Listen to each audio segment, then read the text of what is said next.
नमस्कार, BPL news में आप सभी दोस्तों का एक बार फिर से बहुत बहुत स्वागत है। दोस्तों 2019 लोकसभा चुनाव खत्म होने के बाद समाजवादी पार्टी बहुजन समाज पार्टी गठबंधन के टूटने के बाद माना जा रहा था कि मुसलमानों का वोट मायावती अपने पाले में करने में जुटी है, लेकिन उसको लेकर अब अखिलेश यादव ने मुलायम सिंह के आदेश पर चल दिया है चरखा दांव। जी दरअसल दोस्तों हम आपको बता दें कि रमजान के मौके पर इफ्तार पार्टी अखिलेश यादव अभी तक देते आ रहे हैं, लेकिन इस बार अखिलेश यादव जिस तरीके से 2019 की लोकसभा चुनाव में सपा बसपा गठबंधन की हार हुई है और माना जा रहा है कि मुसलमानों के वोटों का बिखराव हुआ है, मायावती मुसलमानों के वोटों को लेकर 2022 के लक्ष्य को टारगेट करने में जुटी हुई है। लेकिन बावजूद उसके अब मुलायम के इशारे पर अखिलेश यादव ने ईद के मौके पर चल दिया है चरखा दांव और ईद के 2 दिन बाद अखिलेश यादव ने ईद मिलन समारोह रखा है, जिसमें प्रदेश भर के कई मुस्लिम सम्मानित नेता आएंगे, प्रदेश भर के सारे मुस्लिम मौलवी आएंगे जो सम्मानित मुस्लिम हैं। उसमें माना जा रहा है कि अखिलेश यादव 2022 के विधानसभा चुनाव के लेकर अभी से समीकरण साधने में जुट गए हैं और इसको लेकर न केवल मायावती बसपा सुप्रीमो को झटका लगने वाला है, बल्कि कांग्रेस पार्टी को यूपी में बड़ा झटका लगने वाला है, क्योंकि माना जा रहा है कि मुसलमान वोटर यूपी में विधानसभा चुनाव की बात करें तो समाजवादी पार्टी के साथ रहा है और हमेशा रहेगा। और इसी कारण अखिलेश यादव को भी ये पता है, जिस तरीके से भारतीय जनता पार्टी मुस्लिमों वोटों को लेकर ध्रुवीकरण की राजनीति में जुटी है और जो भी मुस्लिम के साथ खड़ा होता है उसको पाकिस्तानी बताने की कोशिश करती है, और यही कारण है कि कांग्रेस अध्यक्ष राहुल गांधी भी खड़े होने से डरते हैं। बसपा सुप्रीमो मायावती भी किसी मुस्लिम पार्टी के, किसी मुस्लिम संगठन के किसी भी काम में नहीं जाती हैं, केवल वोट लेने के लिए जिस तरीके से रहते हैं। अखिलेश यादव इन सब से इतर सोचकर पूरी तरीके से मुसलमानों के लेकर जिस तरीके से छवि भारतीय जनता पार्टी बनाती है, उन सब से दूर सोचकर अखिलेश यादव ने ईद मिलन समारोह कर दिया है। आज यानी 8 जून को ईद मिलन समारोह आज अखिलेश यादव करने वाले हैं, तो ये सबसे बड़ा मास्टर स्ट्रोक 2022 विधानसभा चुनाव को लेकर अखिलेश यादव ने कर दिया। इसके बाद पूरी तरीके से विपक्ष बात करें अगर हम मायावती या फिर कांग्रेस 2022 के इंतजाम को लेकर पूरी तरीके से चारों खाने चित हो गई है। अखिलेश यादव पूरी तरीके से ओबीसी वोटरों को अब साधने में जुटे हैं, तो वहीं मुस्लिम वोटरों को भी साधने में जुटे हैं। फिलहाल अगली जो बड़ी खबर निकल के आ रही दोस्तों वो है जो देश को एक बार फिर से झकझोर के रख दी है। बात करें हम कानून व्यवस्था की यूपी की, तो अलीगढ़ में जिस तरीके से जघन्य अपराध हुए हैं उसके बाद से समाजवादी पार्टी के राष्ट्रीय अध्यक्ष अखिलेश यादव ने बड़ी चिंता जताई है। जी हाँ, दरअसल समाजवादी पार्टी के सपा अध्यक्ष अखिलेश यादव ने शुक्रवार को कहा है कि यूपी में कानून व्यवस्था की स्थिति नियंत्रण से बाहर हो गई है। अखिलेश ने यहाँ जारी एक बयान में कहा है कि दहशत, भय और असुरक्षा की भावना से समाज का हर वर्ग चपेट में है। भाजपा राज में बच्चियां तक सलामत नहीं है, उनके साथ हैवानियत की घटनाओं पर सरकारी रुख संवेदनशीलता ही दिखाई देती है। अब ऐसे में प्रदेश में कानून व्यवस्था की स्थिति नियंत्रण से बाहर चली गई है। पूर्व मुख्यमंत्री ने कहा है कि अलीगढ़ में जिस तरीके से 2.5 साल की बेटी से निशंस व्यवहार किया गया और उसकी हत्या की गई वो दिल दहलाने वाली है। घटना 30 मई से बच्ची लापता थी और 2 जून 2019 की छत बिछत लाश कूड़े के ढेर पर मिली है। पुलिस का पहले दिन से ही लापरवाह रवैया इस मामले में नितांत निंदनीय रहा है। सरकार की गैर जिम्मेदारी की ये पराकाष्ठा है। इस अमानवीय और घृणास्पद घटना के दोषियों को सख्त से सख्त सजा मिलनी चाहिए। उन्होंने कहा है कि जेल में बंद रेप के आरोपी से भाजपा के सांसद मिलने जाते हैं, डीजीपी के घर से अपहरण हो जाता है। अलीगढ़ में 4 दिन तक बच्ची की तलाश में जुटे नाकाम पुलिस हाथों में लाश लेकर आती है। ये तस्वीर है यूपी में ब्यात जंगल राज की, यानी अखिलेश यादव ने साफ साफ योगी राज को जंगल राज बता डाला है। लेकिन फिलहाल जिस तरीके से अलीगढ़ की घटना सामने निकल के आई है, पूरे देश में इसकी चर्चा है और पूरे देश में योगी सरकार की एक बार फिर से किरकिरी हो रही है। अगली जो बड़ी खबर निकल के आ रही है दोस्तों मायावती से रिलेटेड, यादव तो सिर्फ एक बहाना है, मायावती का मकसद मुसलमानों के वोटों को हथियाना था। जी हाँ, दरअसल सपा संरक्षक मुलायम सिंह यादव कुश्ती में चरखा दांव के उस्ताद माने जाते हैं, लेकिन बसपा प्रमुख मायावती ने इसी चरखा दांव से सपा प्रमुख अखिलेश यादव को चारों खाने चित कर दिया है। उन्होंने राजनीतिक चतुराई और लंबी सोच के साथ अखिलेश को डिंपल के प्रति नम्रतापूर्वक बयान दिया, रिश्ते कायम रखने की बात की, लेकिन गठबंधन को मरणासन कर दिया है। अखिलेश चुप हैं, आहत हैं, उन्हें पछतावा है। वे कह रहे हैं कि प्रयोग हर दम सफल नहीं होते हैं, वे चिंतित हैं। मायावती ने भीतर घात किया है। सपा के कोर वोट बैंक यादव और मुसलमानों में हिस्सेदारी लगाने की चाल चल दी है। अखिलेश को नहीं सूझ रहा है कि मायावती के इस दांव से कौन सी जुगत लगाई जाए, क्योंकि जिस तरीके से मायावती न केवल यादवों के वोटों को तोड़ने की कोशिश की बल्कि मुसलमानों के वोटों को तोड़ने की कोशिश की, बल्कि उनका साफ साफ कहना था कि इनको यादव ही वोट नहीं किया है, यानी मायावती का इशारा साफ था कि इनको अब तो न यादव वोट कर रहे हैं, न मुसलमान, न दलित, तो इनको वोट ही कोई नहीं कर रहा है।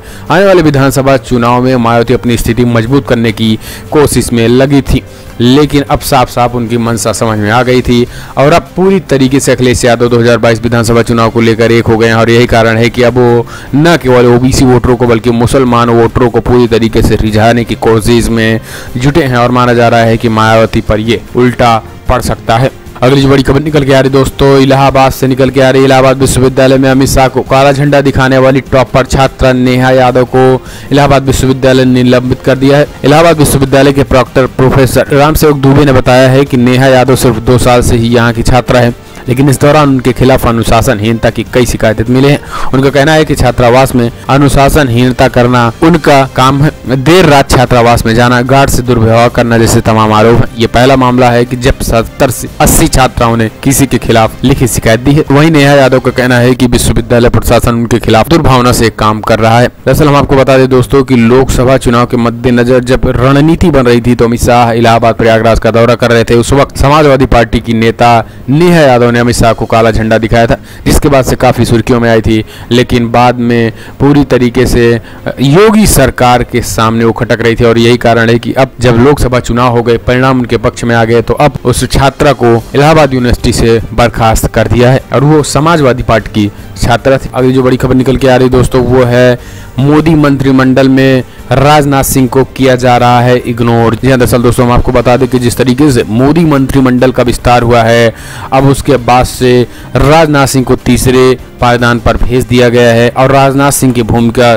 धीरे धीरे भारतीय जनता पार्टी से खत्म होती हुई दिखाई दे रही है, या हम यूँ कह सकते हैं कि खत्म कर दी गई है। और यही कारण है कि अब राजनाथ भी धीरे धीरे आडवाणी की जगह लेने वाले हैं, या फिर हम कह सकते हैं कि आडवाणी की जगह पहुंचाए जाने वाले हैं। तो कहीं ना कहीं भारतीय जनता पार्टी में मोदी और शाह की ये जो चाणक्य नीति के तहत धीरे धीरे लोगों को साइड लाइन लगाया जा रहा है, नेताओं को, बड़े बड़े नेताओं को साइड लाइन लगाया जा रहा है। इससे अब पूरी तरीके से बीजेपी के अंदर भी फूट पड़ती हुई दिखाई दे रही है।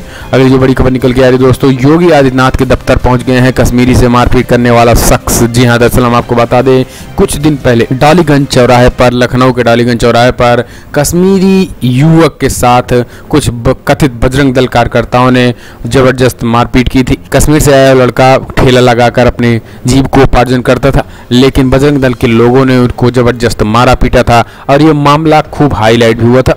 कुछ आरोपी इसमें से पकड़े गए थे तो कुछ ने फरारी काटी थी, लेकिन अब माना जा रहा है कि जो उनमें से मुख्य आरोपी था हिमांशु अवस्थी, अब वो पूरी तरीके से मुख्यमंत्री योगी आदित्यनाथ के साथ मिलता हुआ दिखाई दे रहा है। और उन्होंने अपनी एक फोटो अपने फेसबुक पेज पर उन्होंने शेयर की है और साफ साफ उसमें लिखा है कि आज हमने मुख्यमंत्री योगी आदित्यनाथ से मुलाकात की है। दरअसल हम आपको बता दें कि वो भारतीय जनता पार्टी का कार्यकर्ता भी है और हिंदू युवा वाहिनी समेत बजरंग दल समेत कई कार्यकर्ता उसमें शामिल थे। और आज योगी आदित्यनाथ से जिस तरीके से मुलाकात उन्होंने की है, पूरी तरीके से बीजेपी और योगी आदित्यनाथ की पोल खुलती हुई दिखाई दे रही है।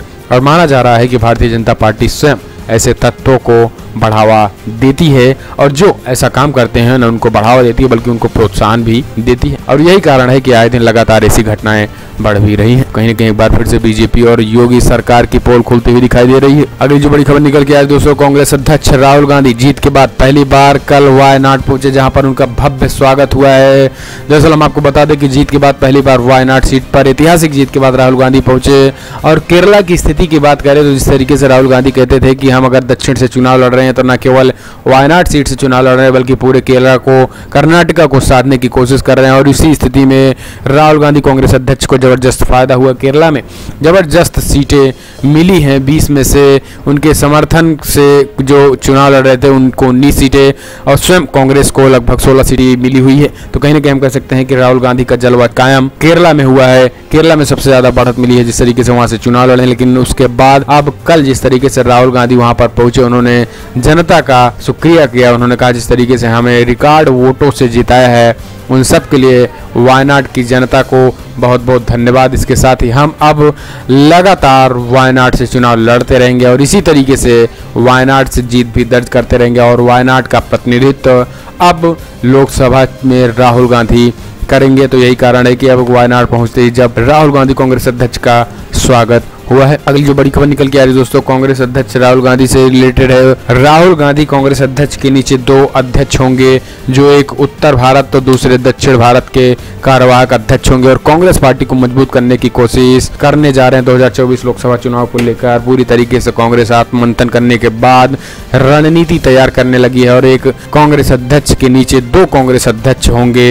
यानी हम कह सकते हैं कि अब पार्टीशन में राज्यों को मजबूत करने की स्थिति को लेकर अब कई बड़े बड़े नाम हो सकते हैं। अब देखने की बात होती है कि उत्तर भारत और दक्षिण भारत में कौन वो अध्यक्ष पद के नाम होते हैं, किस रणनीति के तहत कांग्रेस 2024 में बीजेपी को डिफीट कर सकती है। अगली बड़ी खबर निकल के आ रही दोस्तों, धोनी के बलिदान बैच को आईसीसी ने दे दिया है बड़ा झटका और उन्होंने कहा है इस लोगों के साथ धोनी क्रिकेट नहीं खेल सकते हैं। जी हाँ, दरअसल दोस्तों हम आपको बता दें कि जिस तरीके से लगातार धोनी ने जिस तरीके से ग्लव्स में वायुसेना का लोगो बना हुआ ग्लव्स पहना था, उसके बाद पाकिस्तान आपत्ति जताया, धीरे धीरे प्रदेश में भी विरोध उठने लगा। उसके बाद अब लगातार आईसीसी ने ले लिया है बड़ा फैसला और धोनी को ग्लव्स लगाकर न खेलने की हिदायत दे दी है। यानी हम कह सकते हैं कि धोनी अब ग्लव्स में लोगो लगा वैज नहीं खेल सकते हैं धोनी, यानी उनको हटाना पड़ेगा और अपने ग्लव्स को चेंज करना पड़ेगा, तभी वो क्रिकेट में खेल सकते हैं। तो एक ये भी बड़ी खबर। अगली जो बड़ी खबर निकल के आ रही दोस्तों वो है अलीगढ़ से निकल के आ रही है। देश में भारी गुस्सा के बीच